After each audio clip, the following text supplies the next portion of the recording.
a central authority can be referred to as a situation called anarchy. ঠিক আছে, কিন্তু anarchic সিচুয়েশনও liberal school of thought বলছে যে কোঅপারেশন ইজ পসিবল, এবং liberal school of thought believes that peace is possible through cooperation even within the framework of anarchy এবং in the absence of a central authority.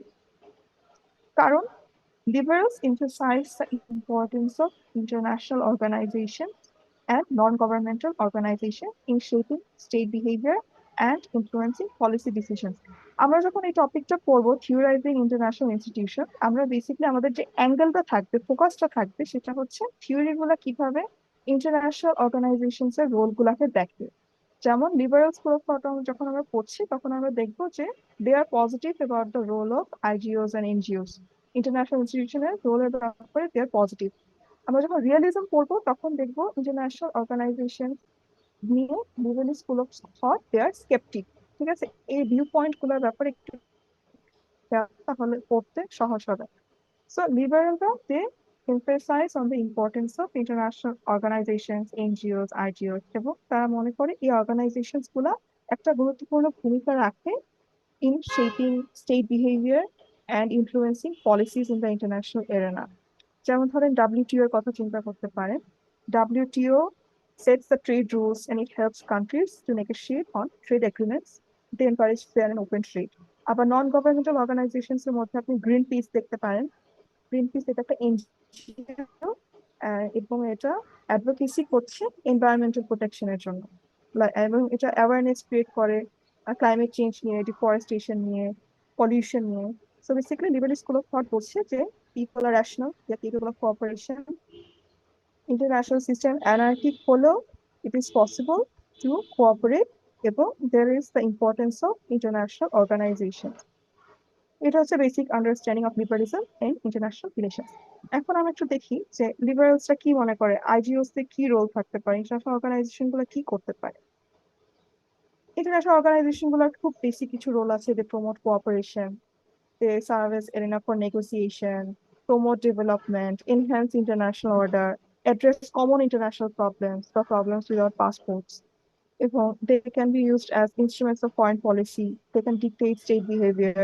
They can mitigate the danger of war. ঠিক আছে, by negotiation, mediation. তো এই ধরনের কিছু role intergovernmental organizations বা international organizations গুলো, institutions গুলো they can play as a whole. এরপর আমরা একটু দেখি যে লিবারেলিজমের ক্লাসিফিকেশনটা কেমন। সো লিবারেলিজম প্রথমত দুইটা স্ট্র্যান্ড আমরা দেখবো, সেটা হচ্ছে ক্লাসিক্যাল লিবারেলিজম আর এটা হচ্ছে নিউ লিবারেলিজম, আরেকটা নাম বলা হয় নিউ লিবারেল ইনস্টিটিউশনালিজম। প্রথমত এই দুইটা ভাগ, কিন্তু এরপরেও লিবারেলিজমের তিনটা মিডল থিওরিজ আছে। মিডল থিওরিজ গুলো হচ্ছে they are build upon the foundational theories of international relations, যেমন রিয়ালিজম বা লিবারেলিজম। কিন্তু এই থিওরিগুলোর স্পেসিফিসিটি হচ্ছে তারা কিছু স্পেসিফিক আইডিয়াজ এর উপরেই শুধু ফোকাস করে, স্পেসিফিক কিছু ফ্যাক্টরস এর উপর ফোকাস করে to better explain real world situations. এবং এই মিডল থিওরিজ লিবারেলিজমেও আছে। তিনটা মিডল থিওরি আপনারা দেখতে পাচ্ছেন স্ক্রিনে, একটা হচ্ছে ফাংশনালিজম, রেজিম থিওরি, আর একটা হচ্ছে কোয়ালিটেটিভ গুড থিওরি। এবং রিয়েলিজম পড়ার সময় আমরা কিছু মিডল লেভেল থিওরিজ দেখবো। যেমন একটা রিয়েলিজমের একটা মিডল লেভেল থিওরি হচ্ছে হেজেমনিক স্টেবিলিটি থিওরি। এগুলো হচ্ছে ব্রড যে গ্র্যান্ড থিওরি গুলো আছে আয়ের, যেমন লিবারেলিজম বা রিয়েলিজম, এগুলো থেকে আই উইল সে এগুলোর উৎপত্তি। এগুলোর উপরে এই ফাউন্ডেশনাল থিওরির উপরে মিডল থিওরিজ আর বিল্ট আপন, কিন্তু তারা স্পেসিফিক কিছু এরিয়া নিয়ে কাজ করে এবং they will add extra details to better explain the specific factors of real world situation. তো এটার আন্ডারে আমরা দেখবো ফাংশনালিজম, রেজিম থিওরি এবং কালেকটিভ গুডস থিওরি। তো আমরা ফার্স্ট একটু দেখি ক্লাসিক্যাল লিবারালিজম বলতে কি বোঝায়। So classical liberalism focuses on individual freedom and believes that people are rational and they are capable of making good decisions. They are generally, human nature is good, মানে মানুষের স্বভাব actually ভালো, they are not corrupted, এবং people's behavior can be improved through positive influences from institutions like schools, governments, laws. Human nature K positively দেখছে classical লিবারালিস্টরা। এবং classical লিবারালিস্টরা আরো মনে করেন যে দুনিয়াতে যে সমস্যাগুলো আছে, যেমন ধরেন injustice, aggression, war, all of this happened because of weak and corrupt institutions and misunderstandings among political leaders. দুর্বল বা দুর্নীতিগ্রস্ত প্রতিষ্ঠান এবং নেতাদের ভুল বোঝাবুঝির কারণে অনেক সময় অন্যায়, অপারেশন, যুদ্ধ এগুলা হয়ে থাকে। কিন্তু স্ট্রং অ্যান্ড ফেয়ার ইনস্টিটিউশন এই ধরনের সমস্যাগুলোকে সলভ করার কেপাবিলিটি রাখে। এবং ক্লাসিক্যাল লিবারালিস্টদের একটা কি বিলিফ হচ্ছে, তারা মনে করে if we can expand human freedom it can lead to a better society. এবং এটা কিভাবে সম্ভব? দুইভাবে সম্ভব। এক হচ্ছে থ্রু ডেমোক্রেসি। ডেমোক্রেসির মাধ্যমে কি হচ্ছে, people can choose their own leader. এবং আরেকটা ফ্যাক্টর হচ্ছে মার্কেট ক্যাপিটালিজম।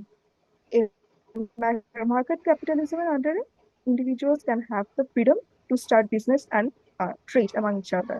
যেমন ধরেন countries like Sweden and Japan, they have strong democratic systems, they have strong market economies, and it is contributing to their social and economic progress.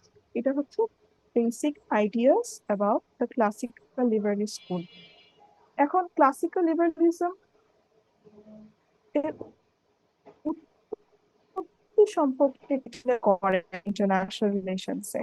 So classical liberalism বা liberalism as a whole, লিবারালিজমের father বলা হয় John লককে, কারণ he at first gave the ideas of life, right to life, liberty and property of human beings. ঠিক আছে, কিন্তু century wise যদি আমরা দেখি যে লিবারালিজমের উৎপত্তি কিভাবে ঘটেছে, তাহলে আমরা দেখতে পারি যে ফার্স্টে 17th সেঞ্চুরিতে একটা গ্রোসিয়ান ট্রেডিশন দেখা যায়। In the 17th century, Dutch scholar Hugo Grotius, he lived from 1583 to 1645. He argued that people and states are rational and they are law-abiding. এবং এই ধরনের আইডিয়াস গুলো যখন উনি দিয়েছিলেন, it laid the foundation or the groundwork for ideas about international law and cooperation. So firstly 17th centuryতে Hugo গ্রোসিয়াসের ideas গুলোর মধ্যে বলা হয়েছিল যে people are cooperative, people can follow the rule, people are rational, এই ধরনের কথাগুলো, লিবারালিস্ট কথাগুলো ফার্স্টে 17th সেঞ্চুরিতে দেখা যায়। এরপর 18th সেঞ্চুরিতে Immanuel Kant, he proposed the idea of perpetual peace, এবং he emphasized that peace could be achieved through democracy and international cooperation. এবং this idea linked democracy to peace during the Enlightenment era. So 18th সেঞ্চুরিতেও liberal কিছু ideas পাওয়া গিয়েছিল Emmanuel কান্টের কাছ থেকে।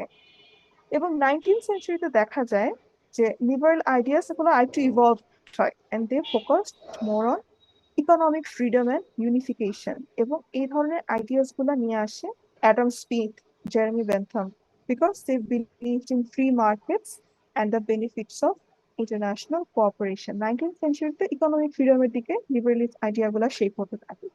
এবং 20th সেঞ্চুরিতে দেখা যায় যে liberalism expanded to include collective security and universal institutional governance. কিভাবে? 20th সেঞ্চুরিতে after the first world war, US President Woodrow Wilson, he came up with 14 points and the creation of League of Nations. And it was a push for global governance, and it was an effort to prevent future wars through international cooperation. So throughout the century, 17th century, 18th century, 19th century, 20th century, এই সেঞ্চুরিগুলোর মধ্য দিয়ে বিভিন্ন স্কলাররা বিভিন্ন কথা বলেছেন, বিভিন্ন ideas নিয়ে এসেছে, which laid the groundwork for liberalism. Century wise আমরা কিছু লিবারালিস্ট আইডিয়াস পেয়েছি। এবং এরপরে যেটা হয়েছে, neoliberalism এসেছে at certain point at the end of 20th century, more specifically during the 1970s. So first আমরা দেখলাম ক্লাসিক্যাল লিবারালিজম কি এবং এটা সেঞ্চুরি ওয়াইজ কিভাবে ইভলভড হয়েছে, কিভাবে আইডিয়াস গুলো আস্তে আস্তে এসেছে আইরে। এবং এরপরে লিবারালিজম, নিউ লিবারালিজম বা নিউ লিবারাল ইনস্টিটিউশনালিজমের উৎপত্তি কিভাবে হয়, এটা হয় 1970s A. In the 1970s, liberalism became popular again. ঠিক আছে, এবং liberalism, especially after the Cold War ended, the world became more connected due to globalization. So liberal trade, economics, এগুলো আরো বৃদ্ধি পায়।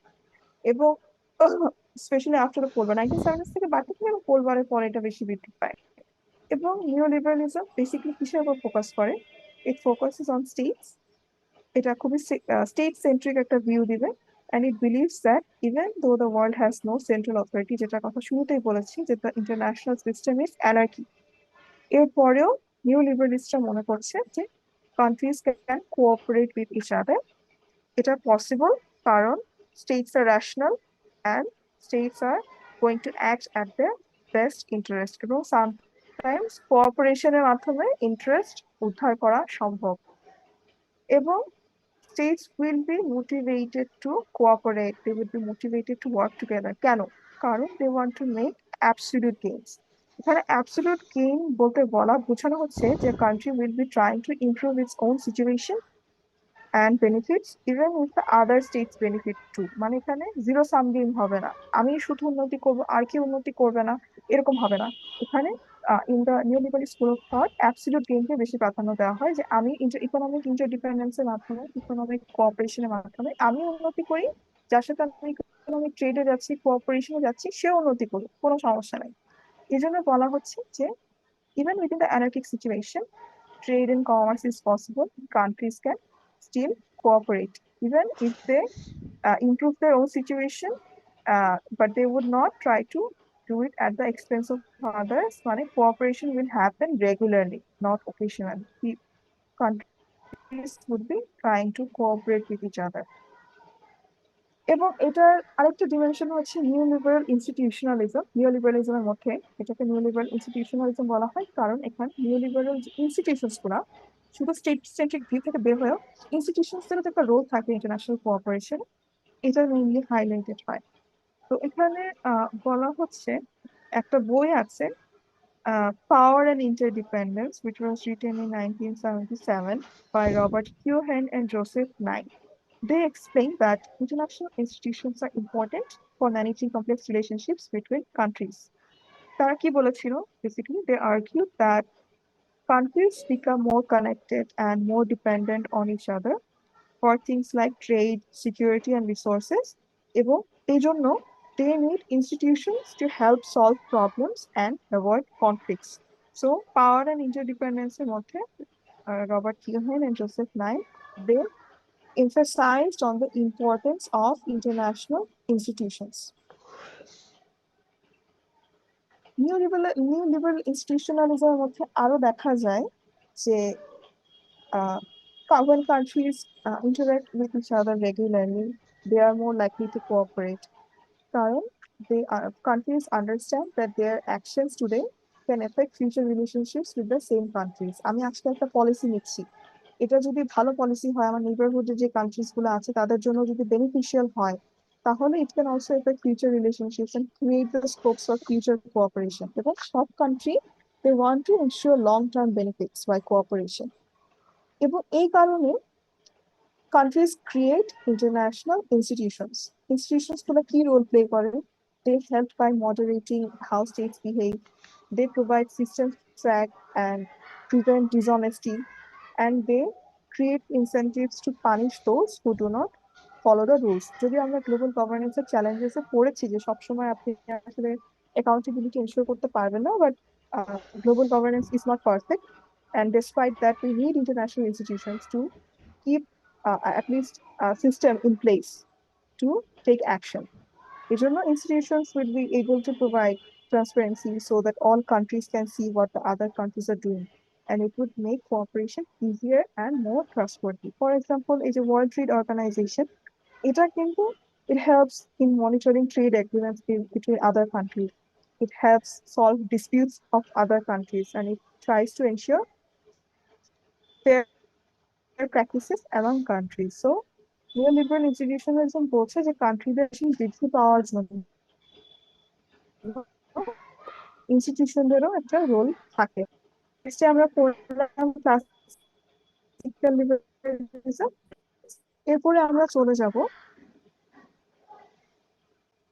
মিড লেভেল থিওরিজ গুলাতে, যে কি কি মিড লেভেল থিওরিজ আছে।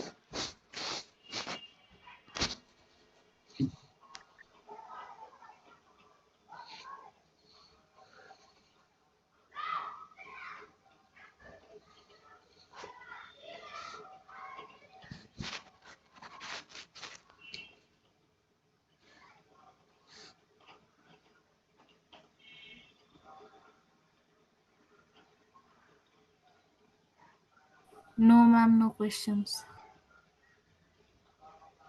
Okay. তাহলে আমরা মিড লেভেল থিওরিজ গুলোতে চলে যাই। সো আমরা ক্লাসিফিকেশনে দেখেছিলাম ফার্স্টে যে we have to main strand, একটা হচ্ছে ক্লাসিক্যাল লিবারেলিজম আর একটা হচ্ছে নিও লিবারেলিজম, এবং এরপরে মিডল থিওরিজ আছে। So middle theories are built upon the foundational theories of international relation, এবং এগুলো কিছু additional dimensions দিবে. These will provide more specific ideas and extra details of specific factors focusing on the real world situations. ঠিক আছে, প্রধানত তিনটা middle theory আমরা দেখবো। তো ফার্স্টটা হচ্ছে functionalism theory. Functionalism theory mainly বলছে যে if we can enhance economic cooperation among countries, it would lead to political cooperation, এবং countries এর মধ্যে political cooperation বৃদ্ধি পেলে it can mitigate the causes of war. যুদ্ধ থামানো সম্ভব by at first engaging legal cooperation, এবং যুদ্ধ এর মাধ্যমে আর হচ্ছে না। So the functionalist theory suggests that international cooperation in areas like economics and social issues is essential for political cooperation and preventing war. Functionalist school of thought মনে করছে causes of war are ignorance, poverty, hunger, disease, এবং এই সমস্যাগুলো যদি সমাধান করা যায় তাহলে কনফ্লিক্ট অ্যাভয়েড করা সম্ভব। এবং এজন্য বলছে the theory believes that countries can work together in non-political areas like trade, health, even if they have political rivalry.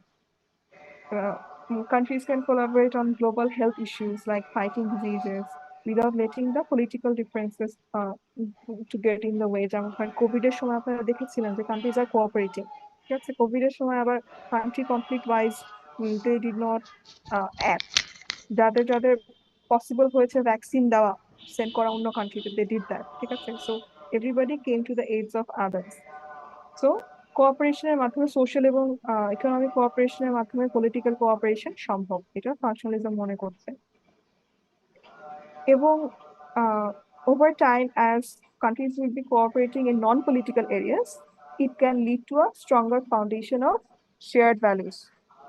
এবং এই ধরনের কোঅপারেশন, নন পলিটিক্যাল কোঅপারেশন, একসময় it will expand to political and military affairs, and it would help to build lasting peace.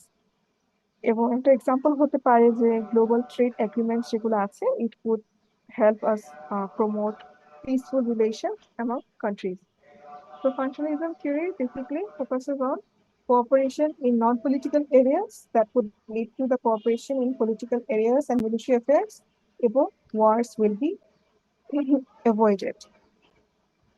এবং বলা হচ্ছে যে functionalism works both at global and regional levels, এবং it helps us explain the creation of European Union.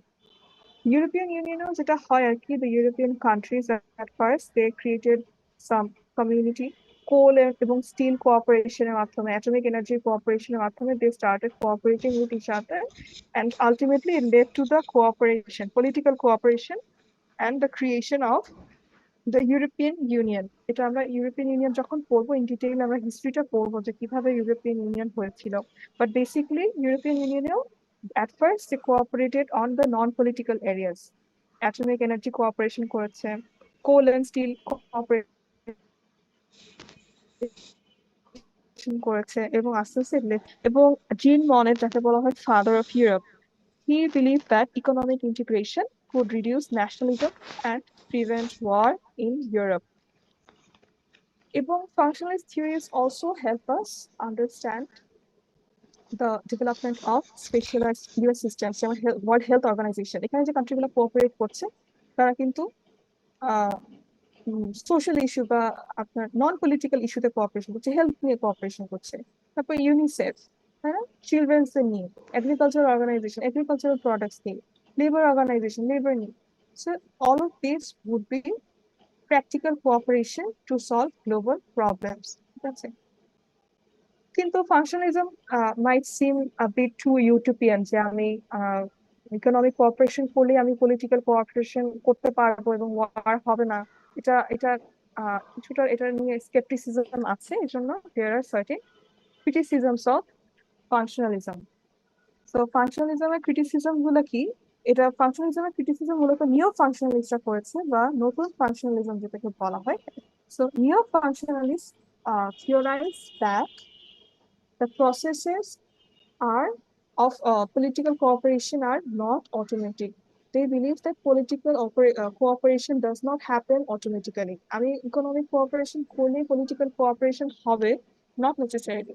যেমন ধরেন European ইউনিয়নকে ধরা হচ্ছে এটা একটা জোন অফ পিস বা একটা পিসফুল জোন, এবং কান্ট্রিজ আর ইউনাইটেড টুগেদার। কিন্তু এরপরেও ইউরোপিয়ান ইউনিয়নের সার্টিন চ্যালেঞ্জেস অবশ্যই আছে in terms of adopting common foreign and security policy. অনেক সময় এরকম দেখা যাচ্ছে ওরা একটা কমন ফরেন পলিসি যখন নিতে চাচ্ছে, the European Union as a whole with all the countries, সবাই কমপ্লাই করে না, সবাই সব রকমের সিকিউরিটি পলিসি মানেও না। এই জন্য দেয়ার আর সার্টেন চ্যালেঞ্জেস। এবং আরো একটা ব্যাপার হচ্ছে এই যে ফাংশনালিস্টরা বলেছে যে ইলিটারেসি, হাঙ্গার, ডিজিজ, এগুলো হচ্ছে কজেস অফ ওয়ার, এগুলো মিটিগেট করা গেলে যুদ্ধ আর হবে না। কিন্তু functional school fails to address the other potential causes of war, illiteracy, hunger, disease, economic deprivation ছাড়াও যুদ্ধ হয়ে থাকে, আইডিওলজিক্যাল কারণে যুদ্ধ হয়ে থাকে। ঠিক আছে, ট্রেডিশনাল সিকিউরিটির জন্য যুদ্ধ হয়ে থাকে, যেমন ইউক্রেন রাশিয়া ওয়ার। এখানে হাঙ্গার, ইলেকট্রিসিটি বা ডিজিজ কোনটার কারণে যুদ্ধটা লাগেনি, যুদ্ধ লেগেছে কমপ্লিটলি ডিফারেন্ট কারণে।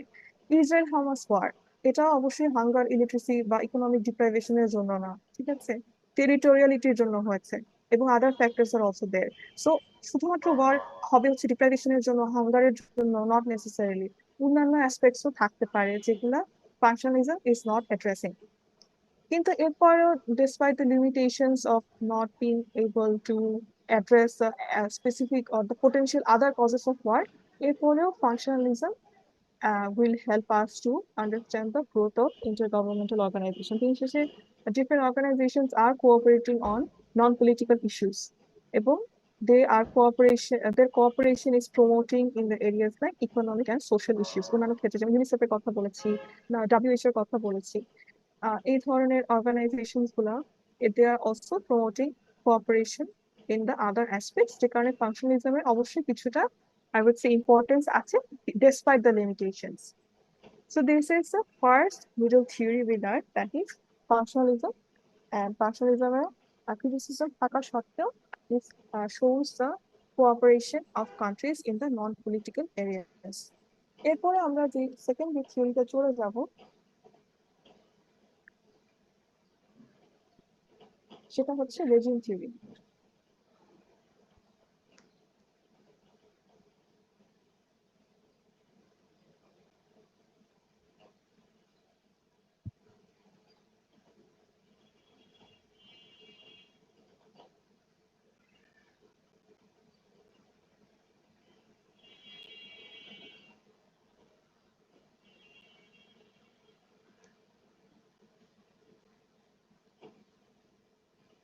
So, second middle theory of liberalism is international regime theory. So, in the 1970s, legal scholars introduced the idea of international regime, which came from international law. ঠিক আছে, international law বলতে আমরা কি বুঝি? It doesn't only include formal rules, or also the informal norms and behaviors that can be eventually formalized and established. তো regime বলতে আমরা কি বুঝি?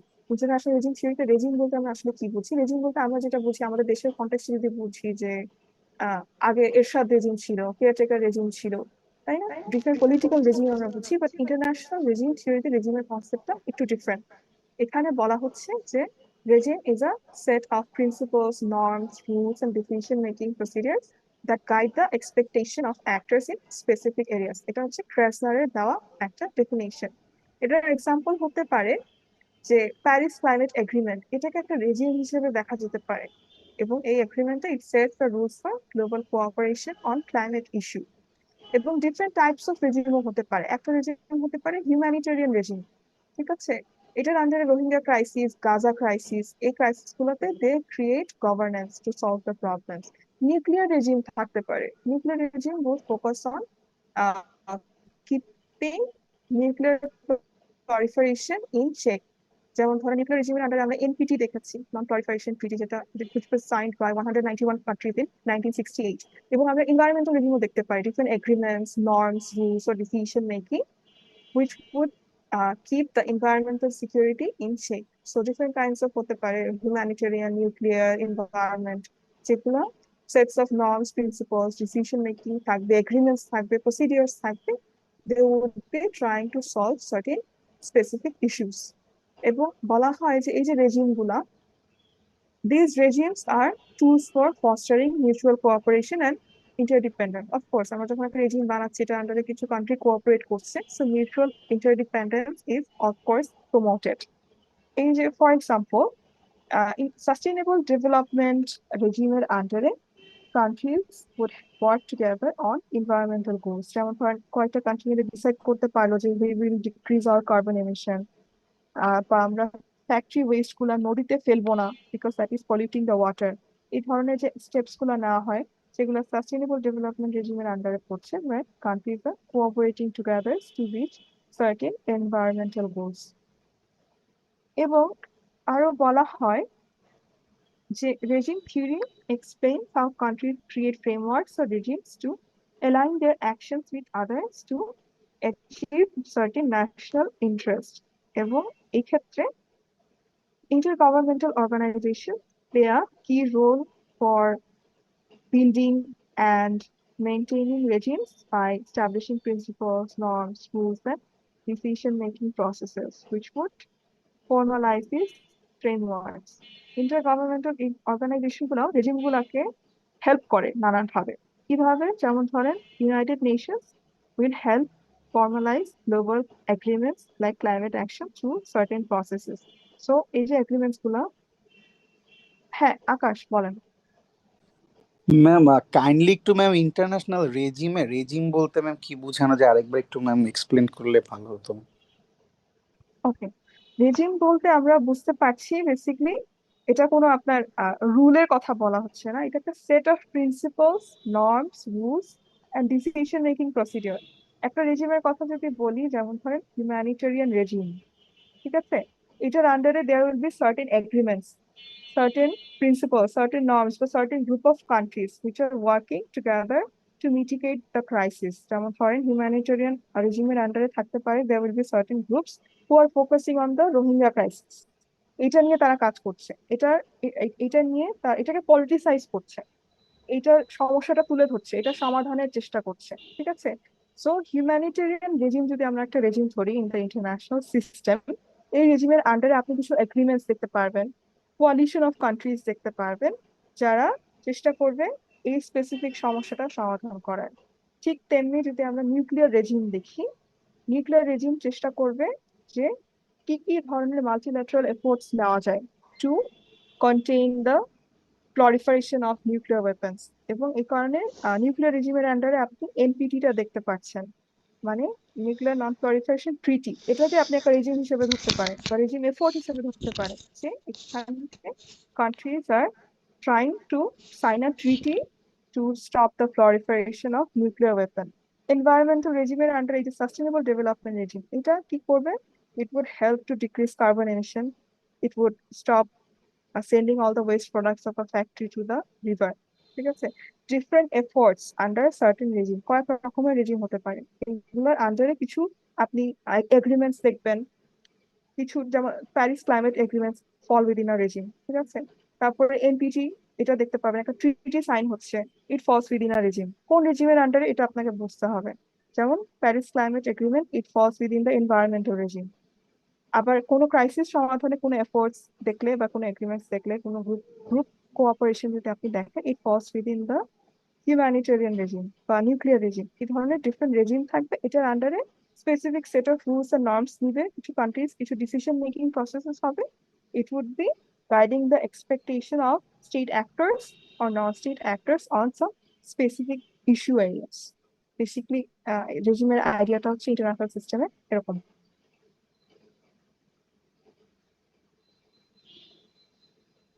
জি ম্যাম, বুঝতে পেরেছি। তাহলে ম্যাম মানে বেসিক্যালি রেজিম হচ্ছে ম্যাম একটা ইনস্টিটিউট মতন, যেখানে ম্যাম টার্মস এন্ড কন্ডিশনস থাকবে, বিভিন্ন নর্মস থাকবে, এন্ড মানে বিভিন্ন অ্যাক্টরস হচ্ছে হলো যে কোনো ম্যাম গ্লোবাল বা ক্রস বাউন্ডারি প্রবলেমস কে মিটিগেট করবে একসাথে, হ্যাঁ হ্যাঁ এরকম। এক্স্যাক্টলি। জি। আচ্ছা, তো রেজিম থিওরির আন্ডারে যেটা আমরা দেখছি যে স্পেসিফিক কিছু রোল থাকবে, একটা ফ্রেমওয়ার্ক থাকবে। রেজিমকে একরকম ফ্রেমওয়ার্কও বলতে পারেন, যেটার আন্ডারে countries would be aligning their actions with other countries to achieve their national interest. এবং এখানে আইজিওস এর একটা রোল প্লে থাকতে পারে, যেমন আইজিওস এর মধ্যে এই যে United Nations, it will help formalize global agreements like climate action। যে ধরনের সমাধানের আই উড সে ফ্রেমওয়ার্কস গুলো নেওয়া হচ্ছে, প্রচেষ্টাগুলো নেওয়া হচ্ছে, সেট অফ নর্মস ভ্যালুস গুলো নেওয়া হচ্ছে, এটাকে রিইনফোর্স করার জন্য ইন্টারন্যাশনাল অর্গানাইজেশন গুলো ডিফারেন্ট রোল প্লে করে থাকে। This is the second middle theory under liberalism, that is regime theory. এবং 3 নাম্বারটা যেটা আমরা দেখবো, that is collective goods theory.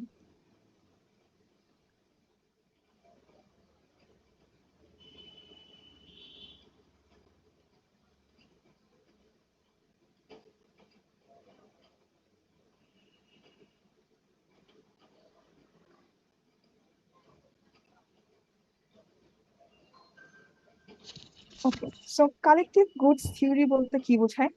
Collective theory goods theory focuses on the benefits of cooperation in managing collective goods। ঠিক আছে, cooperation in managing collective goods. এখন collective goods বলতে আমরা কি বুঝি? Collective goods are the shared resources that everybody benefits from.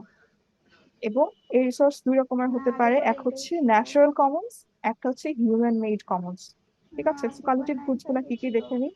Natural Commons এর মধ্যে চলে আসছে হাই সিজ, ওজন লেয়ার, পোলার রিজিয়ন। ঠিক আছে, ন্যাচারাল যে কমন্স গুলো, ন্যাচারাল যে রিসোর্সেস গুলো আমরা কমনলি শেয়ার করে থাকি, ঠিক আছে, এটা হচ্ছে natural collective goods.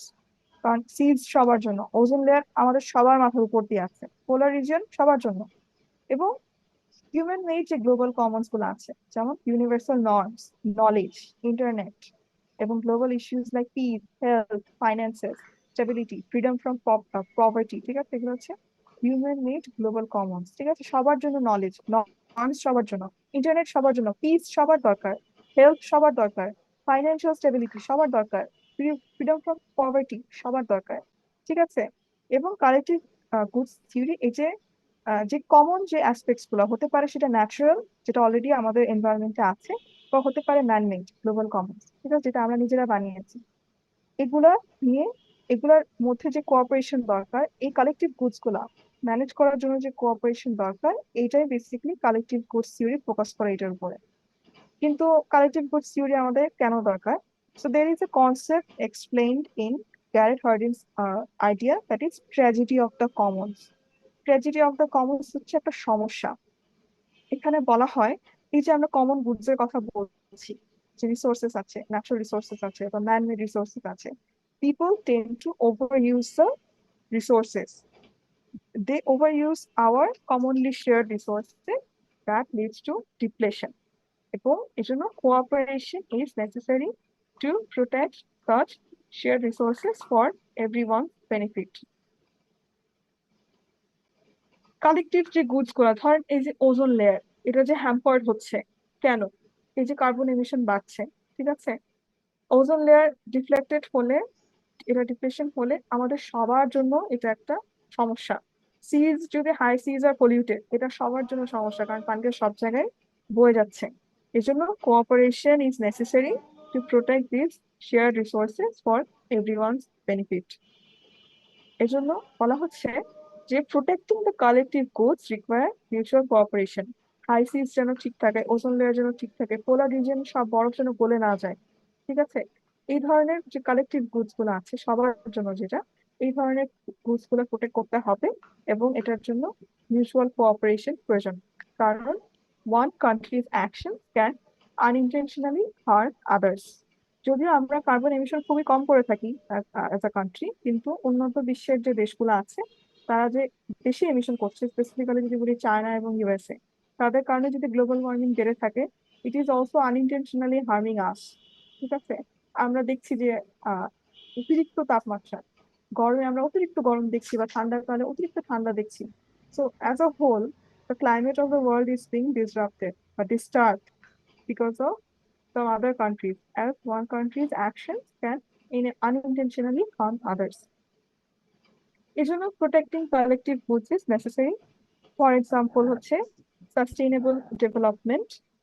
It is about ensuring the resources for future generation. ঠিক আছে, আমরা যেন সব রিসোর্সেস গুলো ইউটিলাইজ করে না ফেলি অলরেডি।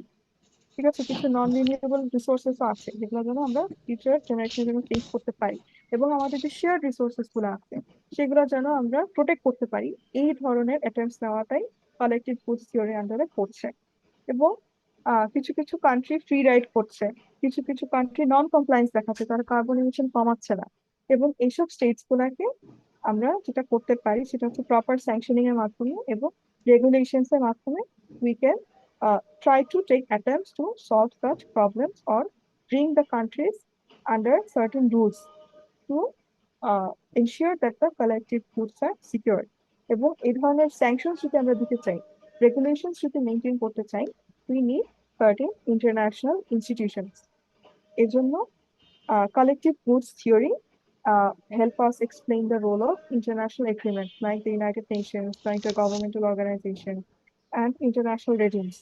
ঠিক আছে, এই ধরনের যে ইন্টারন্যাশনাল এগ্রিমেন্টস গুলো আছে, they would help us maintaining the benefit of everyone. ঠিক আছে, যেমন ধরেন the United Nations environmental program আছে, it plays a key role in overseeing the agreements and ensure adherence by all parties. ঠিক আছে, environment related যে environmental protection related যে agreements গুলো আছে ইন প্লেস, সেগুলোতে সবাই ভূমিকা পালন করছে কিনা, সবাই রুলস গুলো মেনে চলছে কিনা, কালেক্টিভ গুডস গুলা কেউ যেন হ্যাম্পার না করে, এই জিনিসগুলোর উপর ওভারসি করছে ইউনাইটেড নেশনস এনভায়রনমেন্ট প্রোগ্রাম।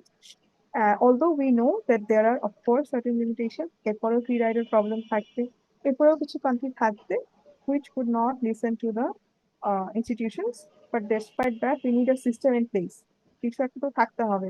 সে কারণে বলছি যে United Nations environmental programme, it plays the role in overseeing the agreement.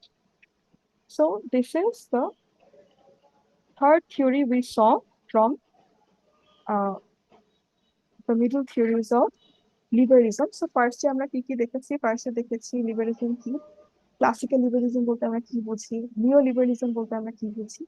এরপরে আমরা দেখেছি যে লিবারিজমের তিনটা মিডল থিওরিজ আছে। প্রথমটা যেটা দেখেছিলাম সেটা হচ্ছে ফাংশনালিজম। এরপরে আমরা দেখেছি রেজিম থিওরি, ডিফারেন্ট রেজিম কিভাবে সমস্যা সমাধান করছে এবং ইনস্টিটিউশনের যে একটা ভূমিকা আছে রেজিমকে ফর্মালাইজ করার জন্য। এবং এরপরে আমরা দেখেছি কালেকটিভ গুডস থিওরি, আমাদের ন্যাচারাল শেয়ার যে রিসোর্সেস গুলা সেগুলো যেন আমরা প্রোটেক্ট করতে পারি, এই জন্য আমাদের ইন্টারন্যাশনাল অর্গানাইজেশন গুলার কিছু ভূমিকা আছে। সো লিবারালিজম আমরা এই পর্যন্তই দেখছি। So far any question? So ma'am, free riding and non compliances বলতে কি বোঝানো হয়েছে ম্যাম? ফ্রি রাইডিং বলতে ধরেন কিছু কান্ট্রি থাকবে যারা হচ্ছে, ফ্রি রাইডিং বলতে আপনাকে একদম ক্লাসের এক্সাম্পল দিয়ে যদি বোঝায়, ধরেন একটা গ্রুপ ওয়ার্ক, সেটাতে আপনি আপনার টিমে আপনি ধরেন লিডার এবং আপনি সবগুলা কাজ একাই করলেন এবং গ্রুপ ওয়ার্কটা জমা হয়ে গেল এবং আহ সবাই মার্কস পেলো, কিন্তু তারা কেউ কাজ করলো না, কিন্তু সবাই মার্কস পেয়ে গেল।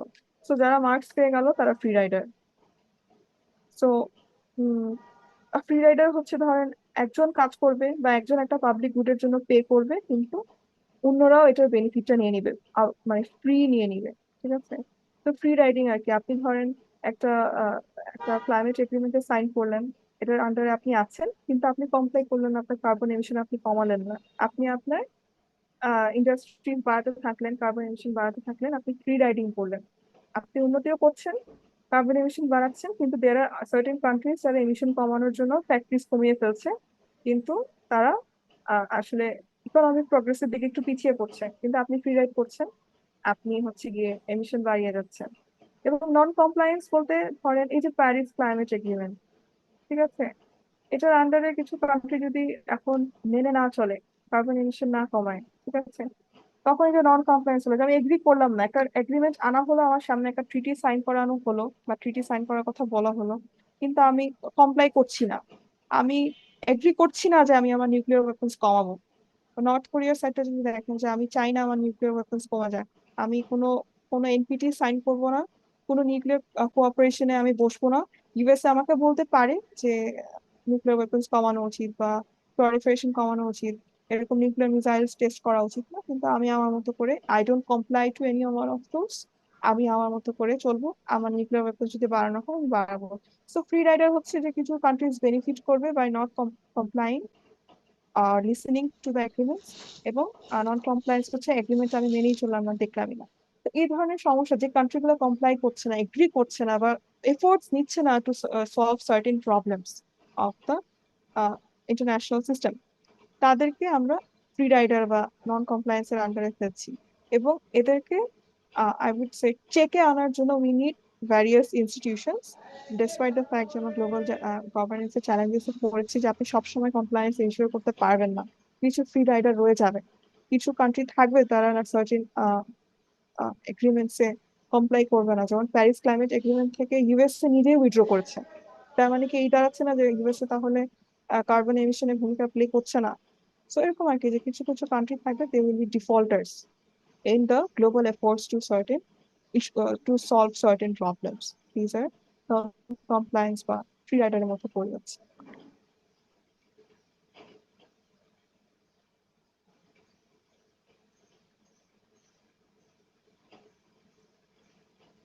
আচ্ছা, আমরা সেকেন্ড থিওরিটা দেখি।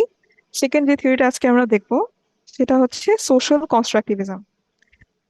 So social constructivism is a very important approach to study global governance, especially norms এবং institutions এর বেলায়। ঠিক আছে, so social constructivism বলতে আমরা কি বুঝি?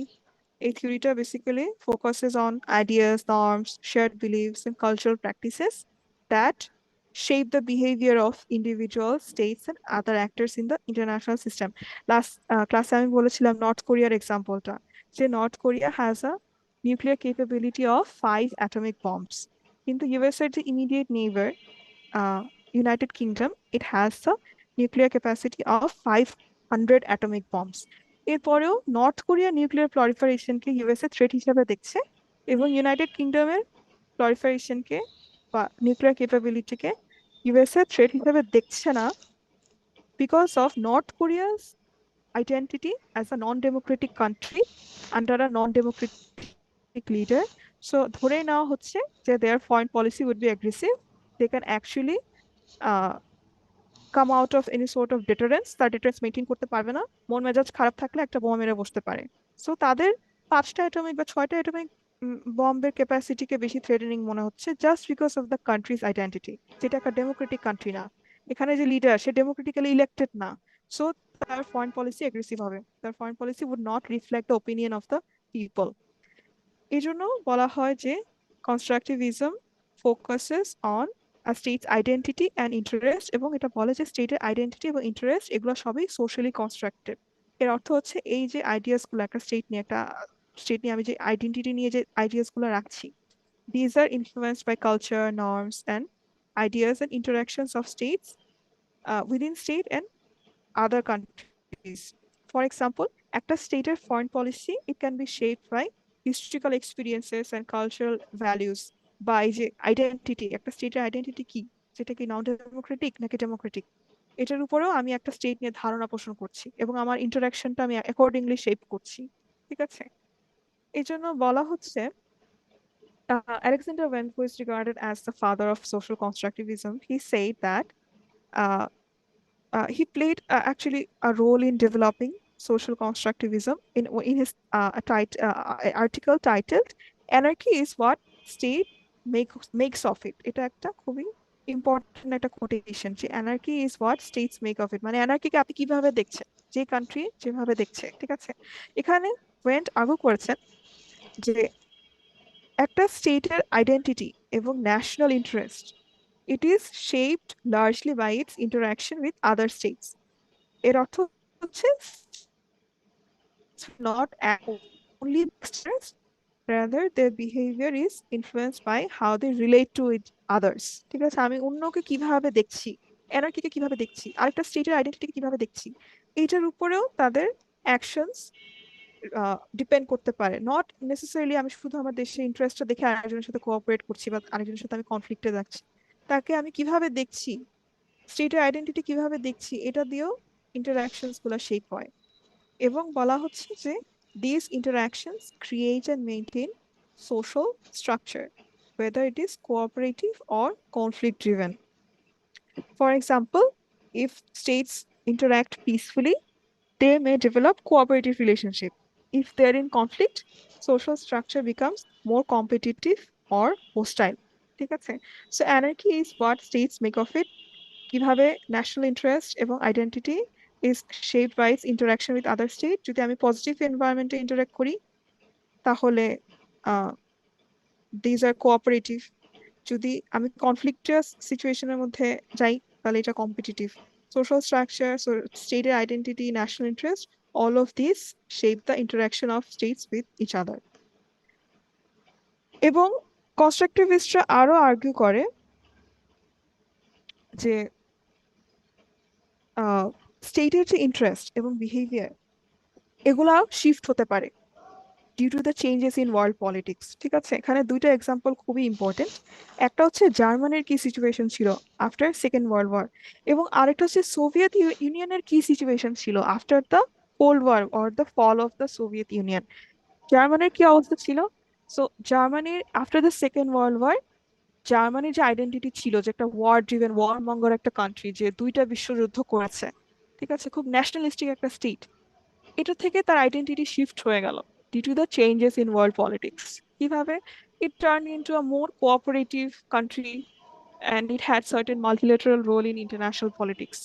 এবং এই যে তার স্টেটের আইডেন্টিটি একটা শিফট হলো, war driven war monger country থেকে একটা কোঅপারেটিভ কান্ট্রিতে চলে গেল after the second world war, এই যে চেঞ্জটা আসছে, it was influenced by its interactions with other countries, এবং of course Germany had certain desires for stability in Europe.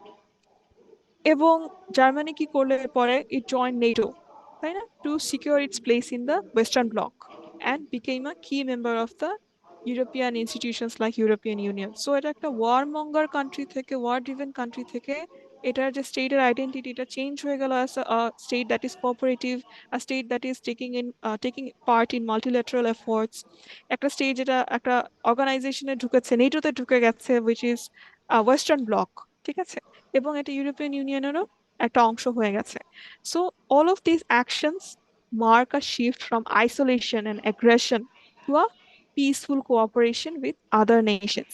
এবং it reflects a huge change in Germany's national identity and interest. So world politics এর চেঞ্জের সাথে সাথে স্টেটের identity change হতে পারে, constructed যে আইডিয়াস গুলা এবং ইন্টারাকশনের যে মাধ্যমগুলা, যে আমি ওয়ারমঙ্গার হব বা আমি মাল্টিল্যাটারাল হব, মাল্টিল্যাটারাল ফোর্সে পার্ট নিব, ইন্টারাকশনস গুলাও সার্টেনলি চেঞ্জ হতে পারে।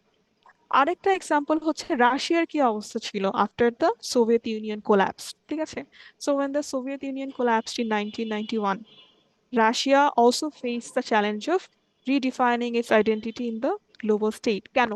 কারণ রাশিয়া একটা একটা সুপার পাওয়ার ছিল, তাই না? তখন তো বাইপোলার ওয়ার্ল্ড ছিল কোল্ড ওয়ারের সময়। তো Russia was also seen as a super power, এবং এটার একটা ক্লিয়ার আইডেন্টিটি ছিল, an identity based on communism, এবং it was in rivalry with the West.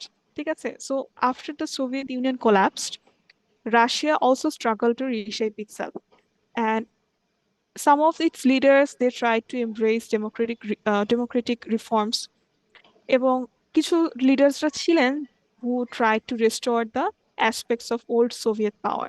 কিন্তু আজকের রাশিয়াকে যদি দেখেন, Russia continues to redefine its identity with a focus on reasserting its influence over its neighbors, maintaining a strong centralized government. একটা nationalistic approach আছে, ঠিক আছে, কিন্তু এটার কিন্তু আইডেন্টিটিটা শিফট হয়েছে, এটা সার্টেন গ্লোবাল কোঅপারেশনের মধ্যে গিয়েছে। যদিও একটা সেন্ট্রালাইজড গভর্নমেন্ট রেখেছে এবং এখনো একটা ন্যাশনালিস্টিক এফোর্টস আছে, ন্যাশনালিস্টিক একটা আই উইড সে অ্যাপ্রোচ রাখে, এরপরেও রাশিয়া হ্যাজ শোন আস আ শিফট ইন ইটস আইডেন্টিটি, তাই না? কমিউনিজম তো আর না, কমিউনিস্ট তো আর না, এন্টায়ারলি রাইভালরিতে আছে ওয়েস্টের সাথে, বিষয়টা এরকমও না। আমরা তো বর্তমানে দেখছি যে ট্রাম্প এন্ড জেলেন্সকির সম্পর্ক খুব একটা ভালো যায়নি রিসেন্টলি, কিন্তু Trump and Putin held phone call conversations, ঠিক আছে, এবং দ্য কনভারসেশন ওয়েন্ট ওয়েল, যতটুকু আমরা আপডেটস পেয়েছিলাম। So there are certain shifts in the identity যেমন আমরা জার্মানির ক্ষেত্রে দেখলাম after the second world war, বা রাশিয়ার ক্ষেত্রে যেটা আমরা দেখছি after the collapse of Soviet Union, the shifts in identity, it shows us that interaction with other countries and the changing world politics, but changing global politics, but changing global dynamics, it also shapes the country's identity, behavior, and role in world politics. So constructivism নিয়ে আমরা এতটুকু ধারণা নিলাম। এরপরে কনস্ট্রাকটিভিজমও international institutions এর গুরুত্ব তুলে ধরে। ঠিক আছে, কিভাবে তুলে ধরে? তারা মনে করে যে ইন্টারন্যাশনাল যে ইনস্টিটিউশনস গুলা, they are not just platforms for state interaction, but they are also creators of norms. এবং এই নর্মস গুলা একটা স্টেট কি চিন্তা করছে, তাদের কি রোল আছে ওয়ার্ল্ডে, সেটা নিয়ে ফোকাস করে, সেগুলো শেপ করতে পারে।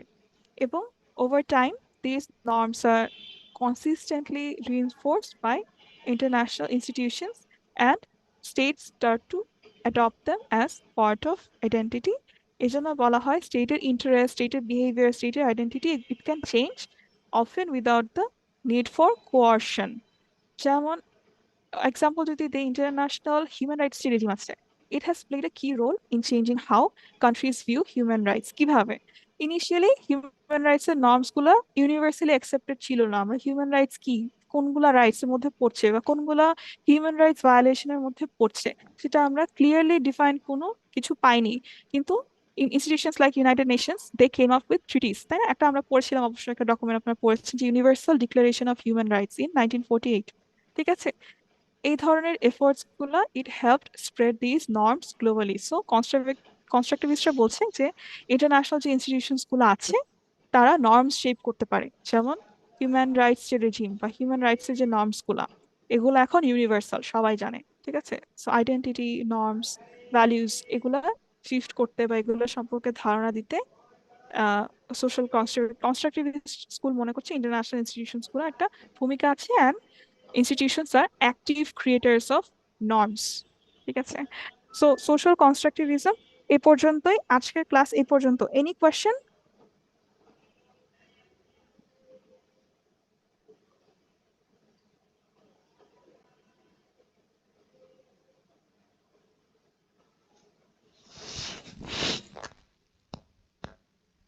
ম্যাম, এই থিওরি গুলোর কি পার্ট গুলা কি তাহলে আমাদের জন্য ইম্পর্টেন্ট, যে ওরা ইন্টারন্যাশনাল অর্গানাইজেশনটাকে কিভাবে ভিউ করতেছে বা কিভাবে ডেসক্রাইব করতেছে, এই পার্টটা কি আমাদের জন্য বেশি ইম্পর্টেন্ট, নাকি ওভারঅল পুরো থিওরিটাই পড়তে হবে? না, থিওরিটা নিয়ে আপনি আইডিয়া রাখবেন অফকোর্স, যে থিওরিটা আসলে কিসের উপর ফোকাস করে, থিওরিটা কি নিয়ে। ঠিক আছে, লিবারালিজম হ্যাঁ, বলতে আমরা কি বুঝি, জি। কোঅপারেশন, এটা পড়ার পরে বেসিক্যালি এক্সাম্পলস গুলা দেখবেন যে ইন্টারন্যাশনাল ইনস্টিটিউশনের ক্ষেত্রে এই থিওরি গুলা কিভাবে ব্যাখ্যা করছে, ইনস্টিটিউশনের ফাংশন গুলা, বা কি কি ইনস্টিটিউশন কি কি রোল প্লে করছে। ঠিক আছে, ইনস্টিটিউশনের অ্যাঙ্গেল থেকে পড়বেন। Thank you.